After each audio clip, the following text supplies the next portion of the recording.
All right. I'm live once again. So, in today's episode, I'm actually recording it on my mobile phone. So, the fucking app for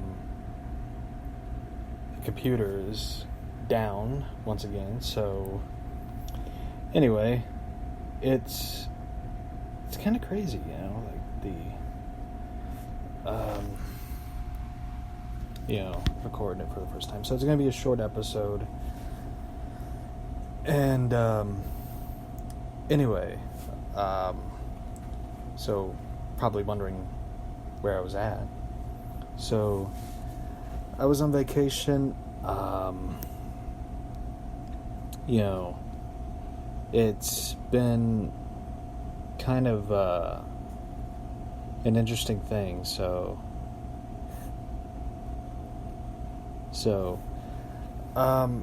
Anyway, I went on vacation. I was doing basically,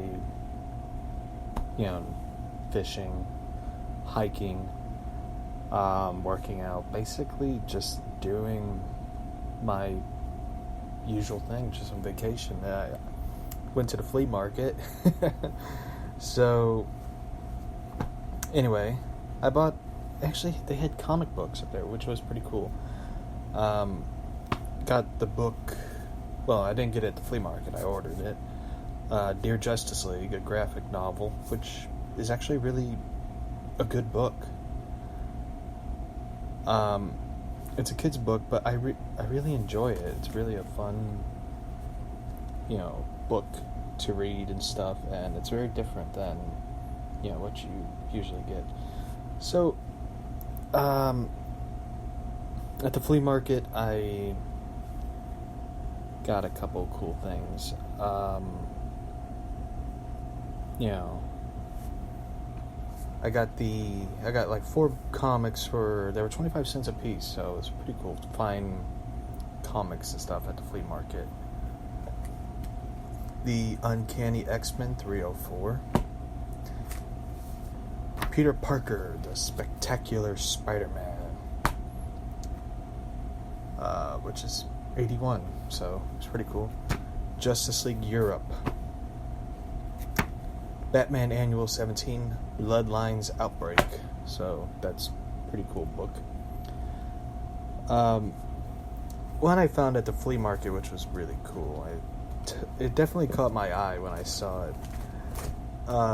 DC Superheroes Ultimate Pop-Up Book. I'd never seen this book before in my life. And when I saw it, I was just like, I have to buy it. It was a really cool book. I never seen it before. I decided to grab it, just out of curiosity to see what it is. And it's really a cool pop-up book. It makes sounds, it lights up, and it's really one of those cool, interesting pop-up books. So, yeah. So, I found it, and I definitely thought it was really cool. So anyway, while I was on vacation, one of the interesting things happened. Like, I notice things happen usually when I'm either not doing the show or vacation happens. So Ray Fisher, this involves Justice League. And one of the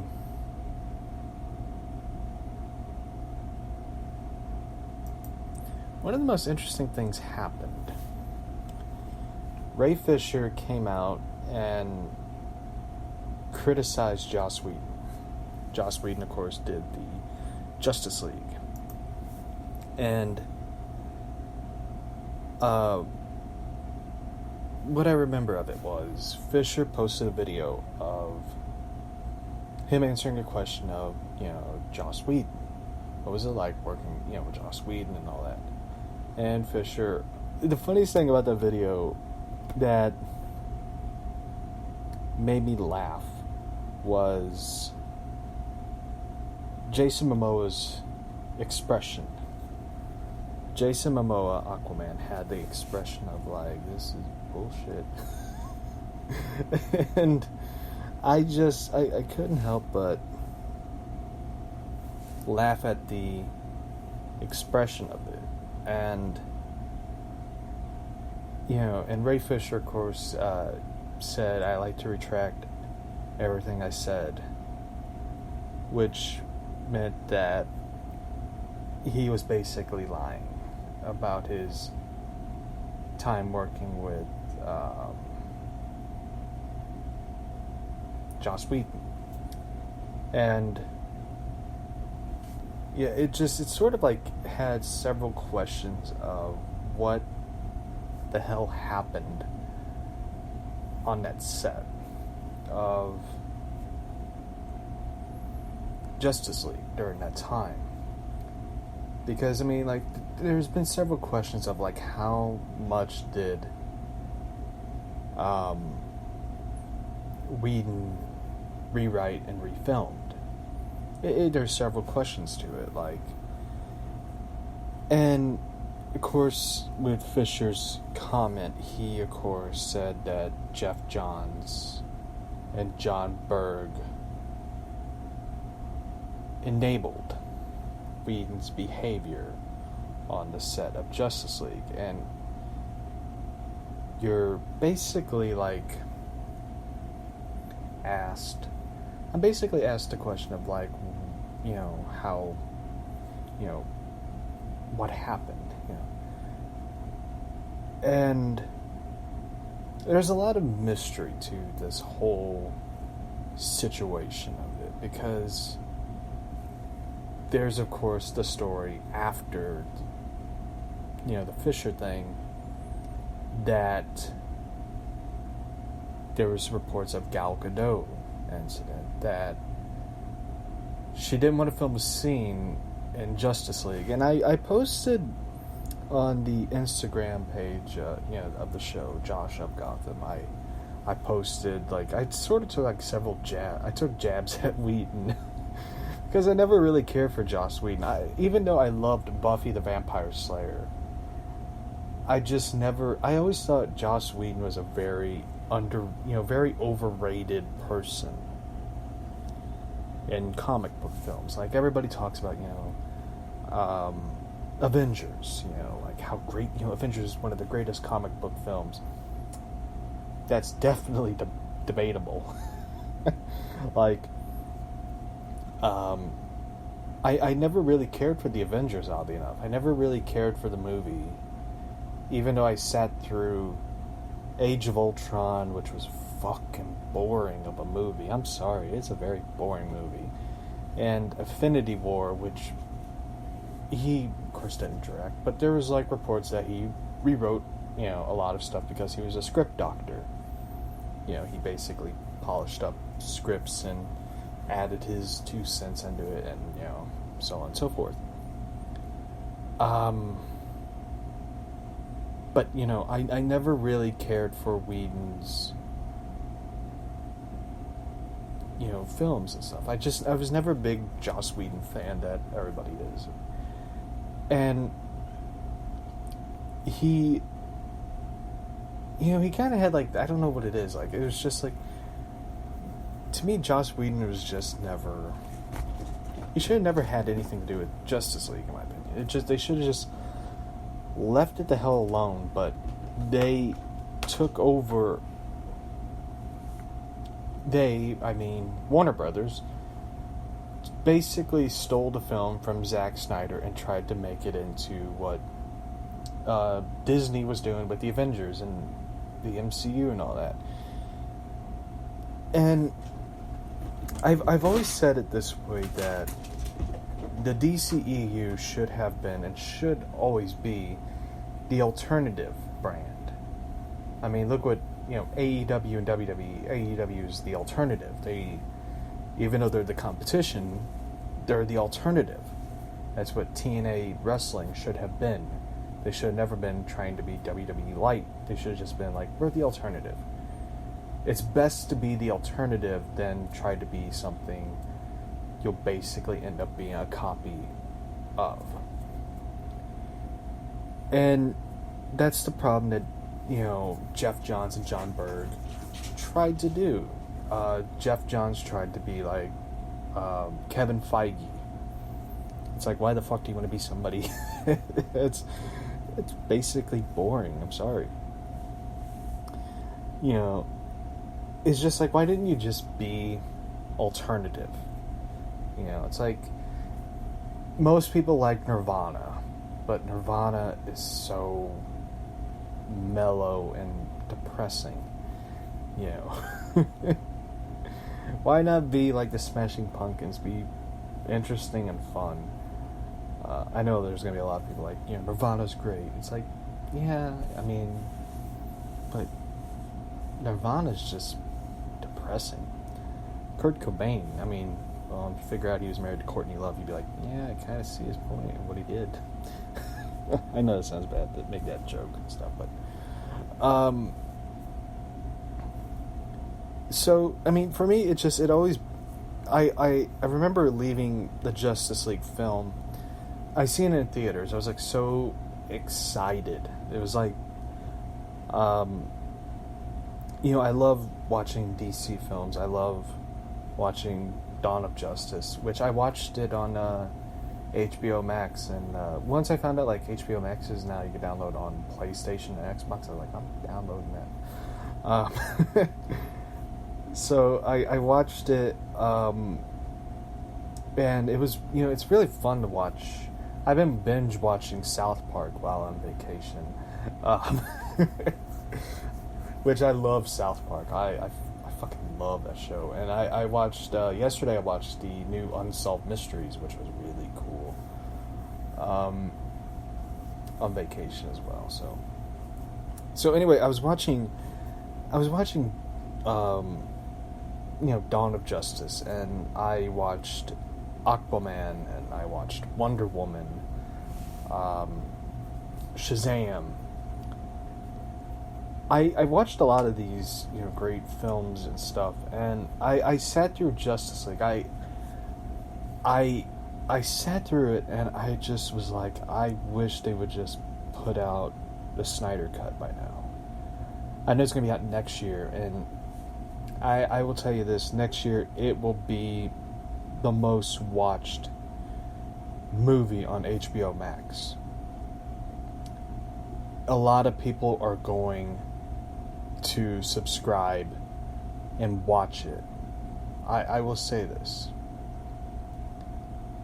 It is going to be the most watched film ever on HBO Max. I guarantee it. So, anyway, back to the Whedon thing. Gal Gadot and Joss Whedon, it's been reports that they didn't, get along. Which I could believe that. Gal Gadot, of course, had Brett Ratner removed from Wonder Woman. She didn't want anything to do with Brett Ratner. Gal Gadot stated she didn't state it in an interview, but there was reports that Whedon, who of course always puts these stupid ass scenes in the film where the female character lands and the male character lands on top of her, his head is on her breasts. It's always fucking dumb. They did it with they did it in Avengers with, I think, Bruce Banner and Black Widow, which I remember seeing it going, this is fucking dumb. And for a guy, I even made the comment, for a guy who's supposedly a feminist, and I'm using the air quotes, a feminist, why would you put that scene in there with Wonder Woman, who is one of the most iconic female characters in history? Why would you put that scene in there in that movie? Why would you do that? But he did. I mean, Gal Gadot, of course, was like, no, I ain't doing the scene. I'm not comfortable with it. I ain't doing it. Ezra Miller, they said in reports, was totally for it. That guy who's supposedly a feminist was for it. It's odd, though, that, like, two of the people who are supposedly feminist and liberal wants to do that scene. I mean, God forbid if a conservative person was like, we're doing this scene, their head would be on a silver platter. But yet, when a so-called feminist, Joss Whedon, threatens to destroy an actress's career, which there's no way in hell he could destroy Gal Gadot's career. You know, she's on top of the mountain now with Wonder Woman and doing other films and stuff, and it's odd, though, that Whedon turned around and used Gal Gadot's body double and stunt double to do this scene. And when you watch the scene, if you could sit through Justice League, you don't see the stunt doubles, you don't see Gal Gadot's face in it. Wonder Woman's head is turned, where all you see is the back of her head, or side of her head, and you don't see Wonder Woman, and you don't see Gal Gadot in that scene. So it was revealed sort of by her Gal Gadot's stunt double and body double, because stand-in, that she backed up Ray Fisher's comments where Whedon was unprofessional, degrading people, talked down to people, all this type of shit. And you sort of hear that and you're sort of believing it, which I do believe. I believe a lot of the reports of it, in my opinion. I think, you don't hear... You hear, like, some people defending Whedon, the guy who played the villain in Doom Patrol, who also does the voice of the Joker and Harley Quinn TV show, come out and, defending Joss Whedon and all that, saying, like, I don't know if the reports, what happened on set, but I've been friends with Whedon for 17 years, yada, yada, yada. You hear that.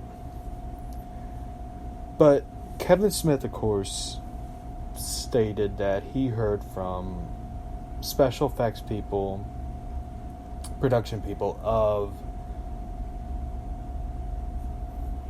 both films. The person worked on both films, the Joss Whedon Justice League and the Zack Snyder Justice League, stating the fact that Whedon talked trash behind Zack Snyder's back. This is how much of a pussy Joss Whedon is. He talked down and talked bad about how he did not get Justice League, Zack Snyder's Justice League. He didn't get it, he didn't understand it. All that stuff. And he just basically talked smack about how he just did not like any of what what Snyder was doing with his Justice League and all that. And I think that's where the unprofessional behavior from Joss Whedon came in. So, recently, a stunt woman from Buffy the Vampire Slayer states that Whedon said in her relationship with stunt coordinator. Former Buffy the Vampire Slayer stunt woman and stunt coordinator Sophia Crawford and Jeff Pruitt claimed that Joss Whedon gave them an ultimatum. On the heels of Ray Fisher's allegations of unprofessional behavior from Joss Whedon, the former Buffy the Vampire Slayer stunt coordinator Jeff Pruitt spoke out about Whedon's behavior on set, calling him an egomaniac Pruitt claims were backed up by his wife, former stunt woman of Buffy the Vampire Slayer, Sophia Crawford, who claims that Whedon told her to end her relationship with Pruitt, her husband, if she wanted to remain on the show. Pruitt told Metro UK, "We had a great relationship, Joss and I, but he changed as the show took off," according to Pruitt. Over the course of Buffy's first seasons, tensions began to brew between him and other members of the crew, including showrunner Joss Whedon. Pruitt left the show before its 5th season.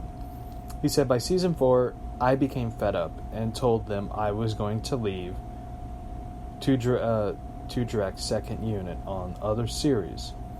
Producers told me that Joss reacted as if I was having an affair or something behind his back." Although ties were cut between Pruitt and Whedon allegedly asked Crawford to stay under one condition: she breaks up with her husband, Jeff Pruitt. I take it I take it that Whedon just didn't. Whedon's kind of creepy. Crawford said I was called into the office and I was given an ultimatum. And they said to me, "Come back to the show, but you need to leave Jeff. Or don't come back." And so I basically started crying. And I said, "Fuck you. That's horrible. Bye."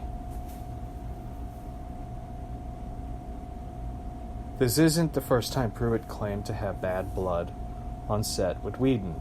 When he left the show before the 5th season, he famously penned a poem called Parable of the Night, in which he likens himself to a knight, Crawford as the handmaiden. Whedon was tyrannical king, and Sarah Michelle Gellar was a spoiled princess. In his poem, he cast Gellar and Whedon as two figures who caused great difficulty to him, and Crawford and their relationship. Amy Pascal's Joss Whedon, a biography, included Whedon's response to Pruitt's poems. He claimed there was no ill will, adding, "People just were at each other, and eventually sometimes you have to make a change. No one's to blame, or everyone is, but either people get into a groove of working as part of the whole day, or they don't. And seeing yourself as a noble knight being plotted against by an evil counters really doesn't help." Whedon has yet to respond to the couple's more recent set claims against him. After Pruitt and Crawford's latest claims, Ray Fisher commended them on Twitter, thanking them for coming forward. He said, "I believe Jeff Pruitt and Sophia Crawford. Thank you two for standing up and speaking out."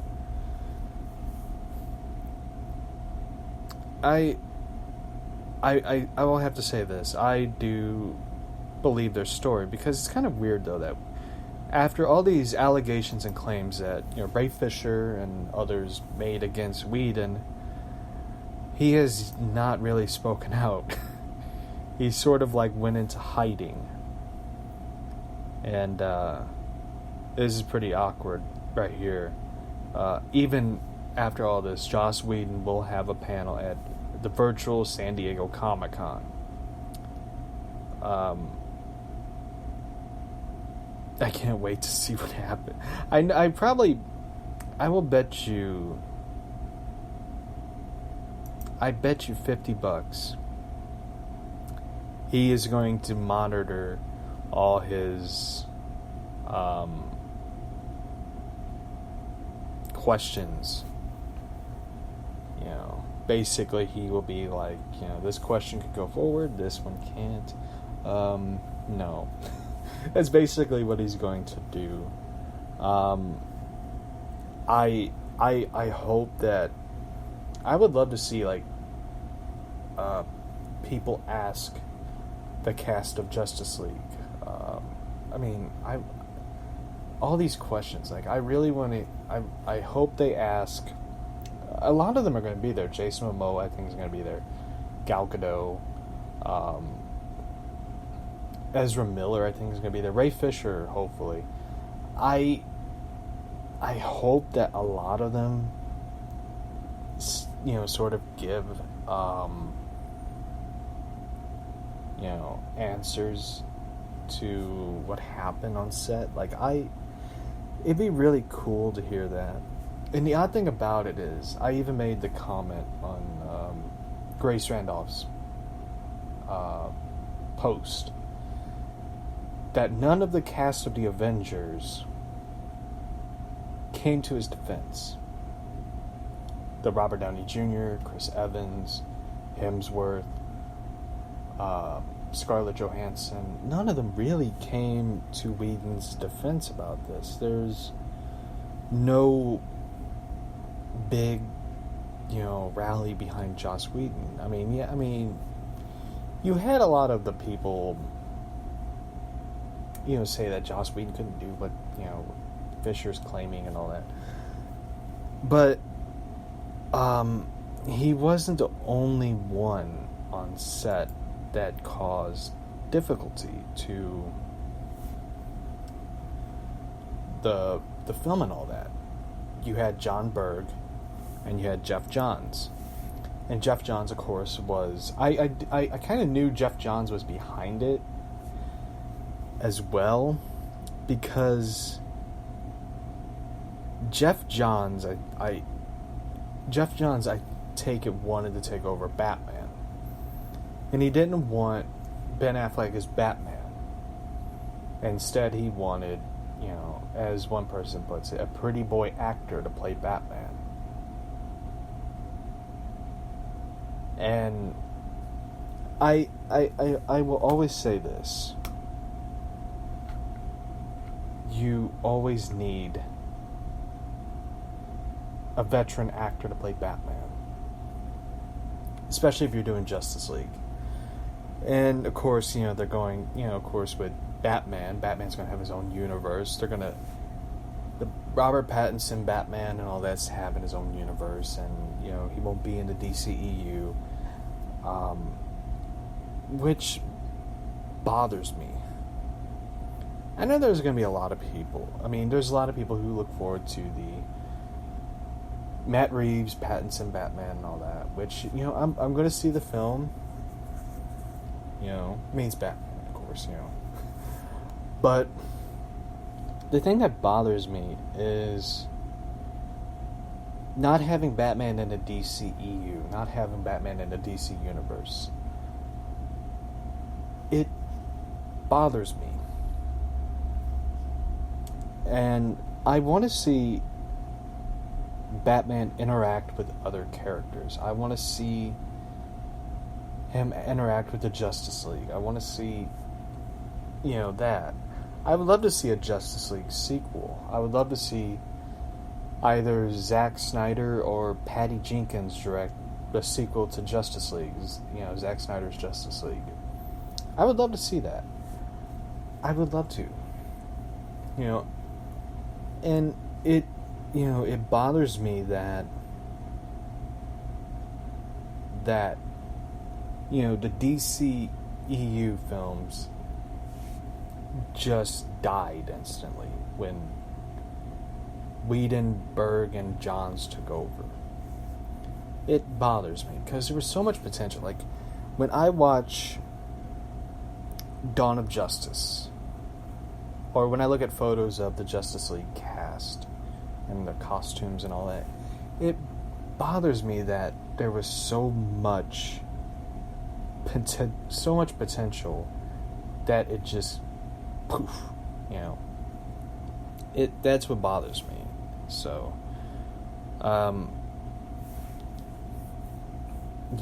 like, that's what bothers me at times. So anyway,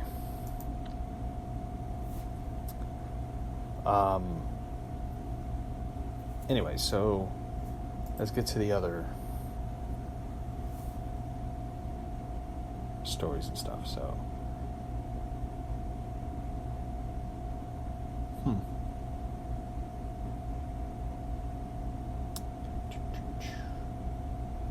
I'm looking at articles and stuff. So, oh yeah, Batman. Batman HBO Max series is set before the movie.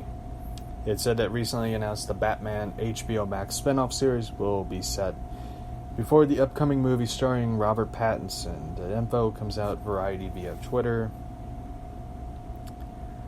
One person wrote, "No idea if Pats will make an appearance, but what I've learned, it will be set before when the Batman is set.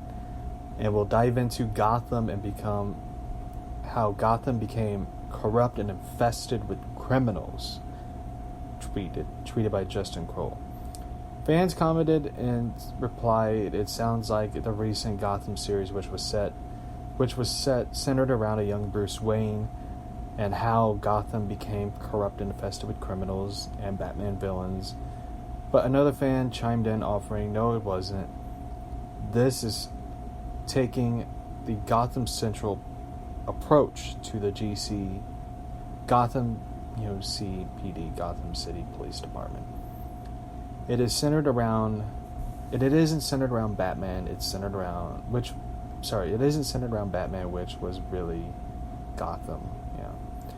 It will likely be set in year one, where Batman was just a myth. So basically, it's Batman Year One when GCPD still believed Batman was a myth, a prequel to the Batman.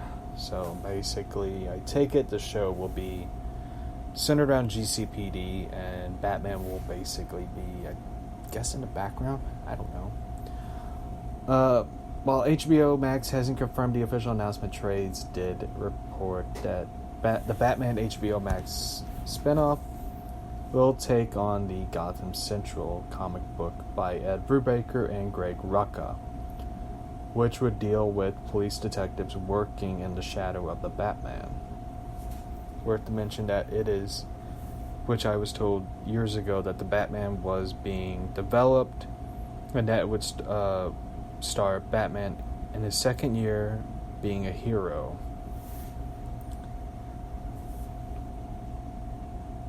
So basically, it's The Dark Knight, which had been, still to be holding true for Matt Reeves and Robert Pattinson's movie. So possibly the HBO Max spinoff could be set during Batman's first year. I don't know. Sounds interesting to me, but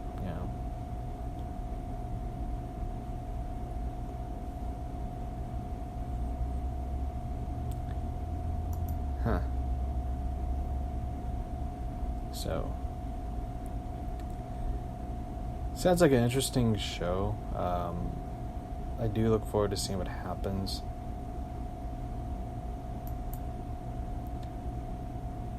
And they got a new Batwoman. The Batwoman casts Jessica Leslie as the lead.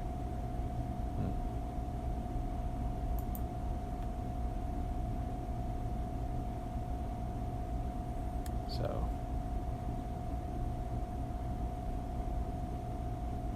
they're doing a third Tron film? Oh, shit.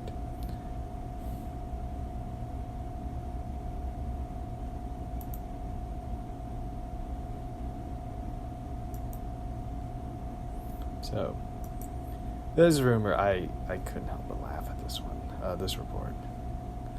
Lots of DC rumors have hit the net, including Ben Affleck will be back as Batman. Fingers crossed on that one.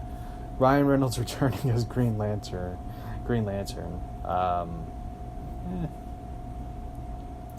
That a Justice League Rebirth movie is getting made. That Keanu Reeves is being eyed for a new Constantine film.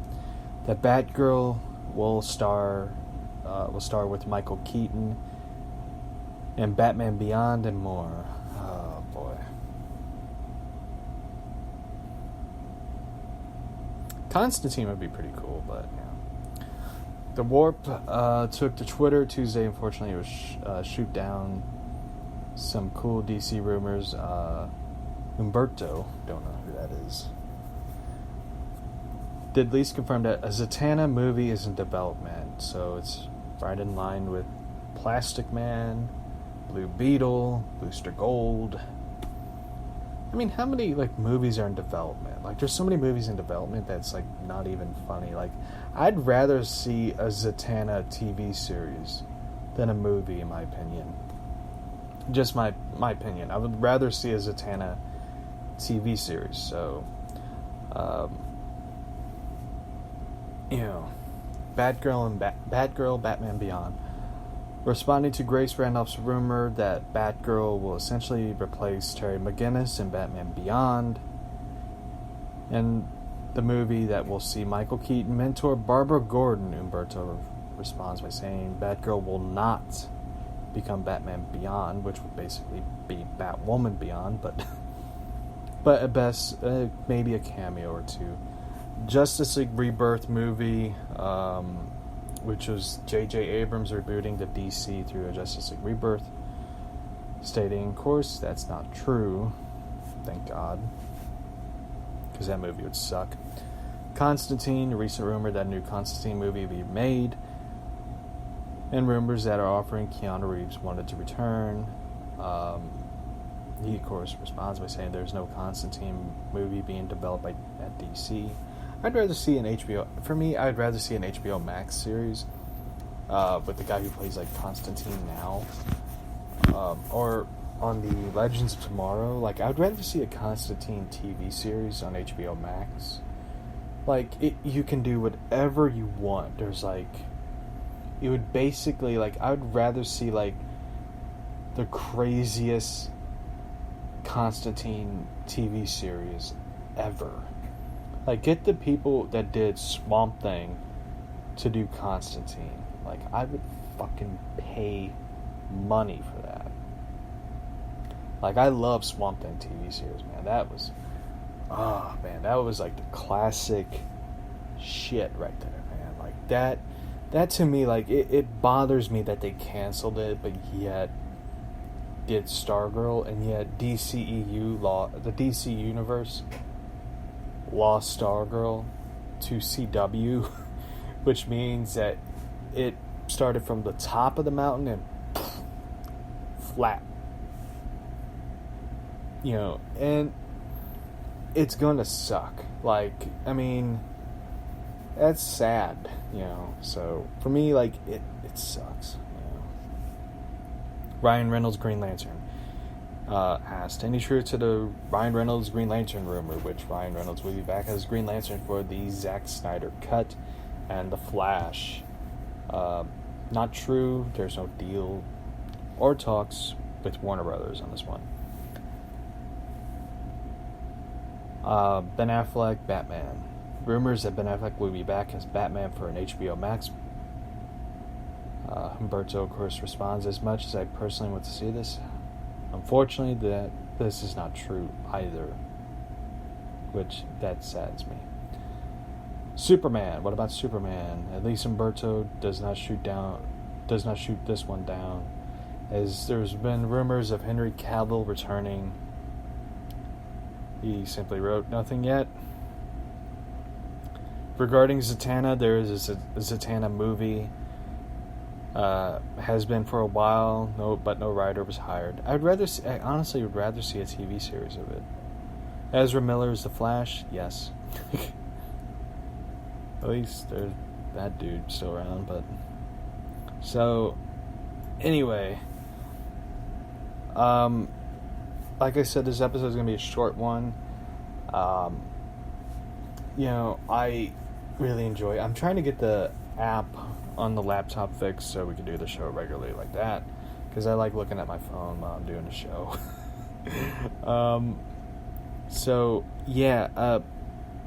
Anyway, this is gonna be a short episode. Fortunately I won't be on tomorrow.